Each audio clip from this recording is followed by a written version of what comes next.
Welcome back. కూరగాయలు, పప్పు ధాన్యాలు, నిత్యావసర వస్తువుల ధరలన్నీ పెరుగుతుంటే అలాంటిదేమీ లేదంటోంది కేంద్ర ప్రభుత్వం. ఆర్థిక శాఖ మంత్రి మరో అడుగు ముందుకేసి ఇదంతా యూపీఏ పాపమని, తాము అధికారంలోకి వచ్చాక ద్రవ్యోల్బణం రెండంకెల స్థాయి నుంచి సింగిల్ డిజిట్ కు తగ్గిందని జబ్బలు చర్చేసుకుంటున్నారు. ఆర్థిక మంత్రి తానా అంటే ఆర్బీఐ తందానా అంటోంది. వాస్తవాల కళ్లకు గంతలు కట్టి పాలకులు చేస్తున్న గారడి ప్రజల్ని నిలువునా ముంచేస్తోంది. కాగితాల మీద ఉన్న అంకెలకి, సామాన్యుడి వంటగదిలో పరిస్థితికి పొంతం లేకున్నా పాలకుల్లో అంతులేని ఆత్మవంచన. ఎందుకిలా?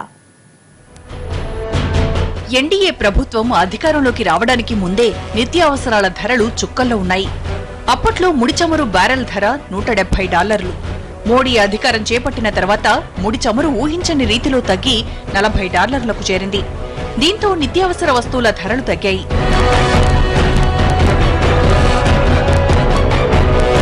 టోకు ధరల సూచీ ద్రవ్యోల్బణం 18% నుంచి 7%కి తగ్గింది. ఇటీవలి ఆర్బీఐ ద్రవ్య పరపతి సమీక్షలో కూడా ద్రవ్యోల్బణం తగ్గింది కాబట్టే వడ్డీ రేట్లు తగ్గిస్తున్నామని ప్రకటించారు రఘురామరాజన్. ప్రస్తుతం ద్రవ్యోల్బణం 5% కంటే తక్కువగా ఉందని కేంద్ర ఆర్థిక శాఖ, ఆర్బీఐ చెబుతున్నా ధరలు పెరుగుతున్నాయి. ఆర్థిక శాస్త్రం మూల సూత్రాల్ని కూడా అపహాస్యం చేస్తోంది ప్రస్తుత పరిస్థితి. వాస్తవంగా ఈ ఏడాది ప్రపంచవ్యాప్తంగా ఆహార పదార్థాలు, పప్పు ధాన్యాలు, చక్కెర, పాలు, వంట నూనెల ధరలు తగ్గాయి.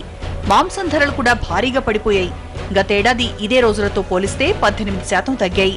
సరఫరా పెరగడం, ముడి చమురు ధరలు తగ్గడం, చైనా ఆర్థిక వ్యవస్థలో మందగమనం లాంటి అంశాల వల్లే ఆహార ధాన్యాల ధరలు 7 ఏళ్ల కనిష్ట స్థాయికి తగ్గాయని ఐక్యరాజ్యసమితి ఫుడ్ ప్రైస్ ఇండెక్స్ ప్రకటించింది. మన దేశంలో కూడా కాగితాలపై అంకెలు ఇదే చెబుతున్నా మార్కెట్లో పరిస్థితి వేరేగా ఉంది. ఆర్థిక సూత్రాలకు కూడా అంతుపట్టని రీతిలో రెచ్చిపోతోంది బ్లాక్ మార్కెటింగ్ మాఫియా. నిల్వలు లేవంటే ఉన్నాయి. ఎక్కడున్నాయి నిల్వలు? వ్యాపారస్తుల గోదాముల్లో ఉన్నాయి. అంతేగాని బయట తెల్ల బజార్లో కాదు, నల్ల బజార్లో ఉన్నాయి. సో నల్ల బజార్లో ఉండే వాటిని బయటికి తీసుకురాలేరు. వీళ్ళకి అది ఇన్ఎఫిషియన్సీ, ప్యూర్ ఇన్ఎఫిషియన్సీ అండి ఆఫీసర్లది. అందుకని చచ్చినట్టు లేదు కదా అని చెప్పి వీళ్ళు బయట నుంచి ఇంపోర్ట్ చేసుకుంటున్నారు. అంతేగాని మన దగ్గర స్టాక్ లేవని కాదు, చాలా కావాల్సినంత ఉంది స్టాకు, కానీ అది నల్ల బజార్లో ఉంది. అంతర్జాతీయంగా ధరలు తగ్గితే మన దేశంలో మాత్రమే ఎందుకు పెరుగుతున్నాయి? ఇక్కడే ఉంది కుట్రంతా. 1990 నాటికి ఇప్పటికీ చూస్తే అన్ని రకాల ఆహార ధాన్యాల ధరలు రెట్టింపయ్యాయి. పప్పు దినుసుల ధరలు 5-6 రెట్లు పెరిగాయి. దీనికి కారణం ప్రభుత్వాలు అనుసరించిన విధానాలే. దేశవ్యాప్తంగా సెజ్ల కోసం లక్షల ఎకరాల పంట భూముల్ని సేకరించిన ప్రభుత్వం పప్పు దినుసులు, ఆహార ధాన్యాల దిగుబడి పెంచేందుకు చర్యలు తీసుకోలేదు. పైగా దిగుమతులపై పన్నులు భారీగా పెంచారు. ధరలు పెరిగినప్పుడల్లా ఎగుమతులపై నిషేధం విధించడం, కాస్త ధర తగ్గగానే నిషేధాన్ని ఎత్తివేస్తూ వచ్చారే తప్ప సమస్యని పరిష్కరించే చర్యలు చేపట్టలేదు. ఎందుకు దిగుమతి చేసుకోవాల్సి వస్తుంది? 1985లో మనం సెల్ఫ్ సఫిషియెంట్ అంటే స్వయం సమృద్ధంగా ఉన్నాం. అప్పుడు పప్పు ధాన్యాల ఉత్పత్తిని పెంచడానికి కేంద్ర ప్రభుత్వం ప్రతి రాష్ట్రానికి కొన్ని నిధులు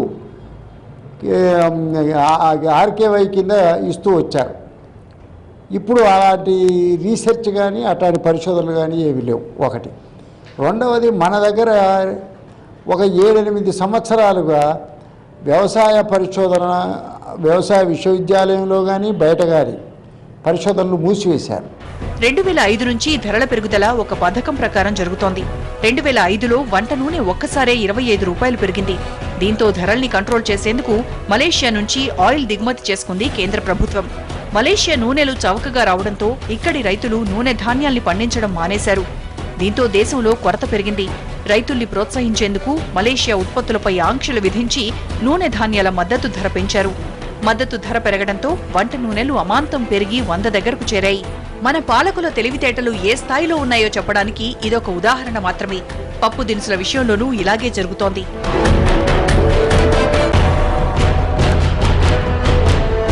ఇప్పుడు కూడా కందిపప్పు ధరలు పెరగడంతో ప్రభుత్వం దిగుమతులపై పన్ను తొలగించింది. 30,000 టన్నుల కందిపప్పును దిగుమతి చేసుకుంది. దీంతో మరో ఏడాదికో 2 ఏళ్లకో పప్పుల ధరలు తగ్గుతాయి. తగ్గినా కూడా రైతులు పండించిన ఉత్పత్తులకే ధరలు తగ్గుతాయి కానీ మార్కెట్లో తగ్గవు. ఇప్పుడు కూడా రైతుల దగ్గర కంది రేటు చాలా తక్కువ. మినపప్పు మార్కెట్లో కేజీ $195 ఉంటే రైతుల దగ్గర 100 కేజీల బస్తా $4,000. అంటే రైతులకిస్తోంది కేజీకి $40. ప్రభుత్వం మద్దతు ధర ప్రకటించకపోవడం, సబ్సిడీల్లో కోతలు, దళారులు, బ్లాక్ మార్కెటర్లు ఇలాంటివి కూడా ధరలు పెరగడానికి కారణం. కాబట్టి ఉత్పత్తిలో ఉన్నటువంటి ఇబ్బందులకు తోడు మధ్య దళారీల సమస్య తీవ్రంగా ఉంది. మన దగ్గర నిత్యావసర సరుకుల చట్టం ఉంది. ప్రతి పప్పు ధాన్యాల మిల్లు నిర్దేశించినటువంటి నిల్వలు పెట్టాలి. కాబట్టి ట్రేడర్సు తక్కువ ధరకు 4,000, 3,500 రూపాయలకు క్వింటాల్ చొప్పున కొనుగోలు చేసి వీళ్ళు దాన్ని పప్పుగా మార్చి తమిళనాడు, కర్ణాటకలో ఉన్న గోడౌన్స్లలో నిల్వలు పెడుతున్నారు. పెట్టి ఇక్కడ కొరతను సృష్టిస్తున్నారు. ఇక్కడ కొరతను సృష్టించడంతో పాటు ఇలా నిల్వలు పెట్టి గ్రాడ్యువల్గా వాళ్ళు ధరలు పెంచి ఆ తర్వాత విడుదల చేస్తున్నారు. ఆహార ధాన్యాలు ఎంత కావాలి, ఎంత పండుతున్నాయనే దాని నివేదికలు రాష్ట్రాల వద్దే ఉంటాయి. డిమాండ్కు తగినట్లు ఉత్పత్తి లేకపోతే విదేశాల నుంచి దిగుమతులు చేసుకోవడం ద్వారా ధరల్ని స్థిరంగా ఉంచేందుకు ప్రభుత్వం వద్ద ఏర్పాట్లు ఉన్నాయి. అయితే అసలు పంట ఎంత పండిస్తున్నారు, ఎంత అవసరం అనే లెక్కల్ని కేంద్ర వ్యవసాయ శాఖ సరిగ్గా పరిశీలించడం లేదు. పంట విస్తీర్ణం తగ్గితే ఏం చేయాలనే దానిపై కేంద్రం వద్ద ఎలాంటి వ్యూహం లేదు. మార్కెట్లో ధరలు పెరిగిన తర్వాత విదేశీ దిగుమతులంటూ హడావిడి చేస్తున్నారు. ఈలోపే దళారులు మార్కెట్ ని తమ ఆధీనంలోకి తీసుకుని కృత్రిమ కొరత సృష్టిస్తూ ధరలు పెంచేస్తున్నారు. స్టోరీ బోర్డులో షార్ట్ బ్రేక్.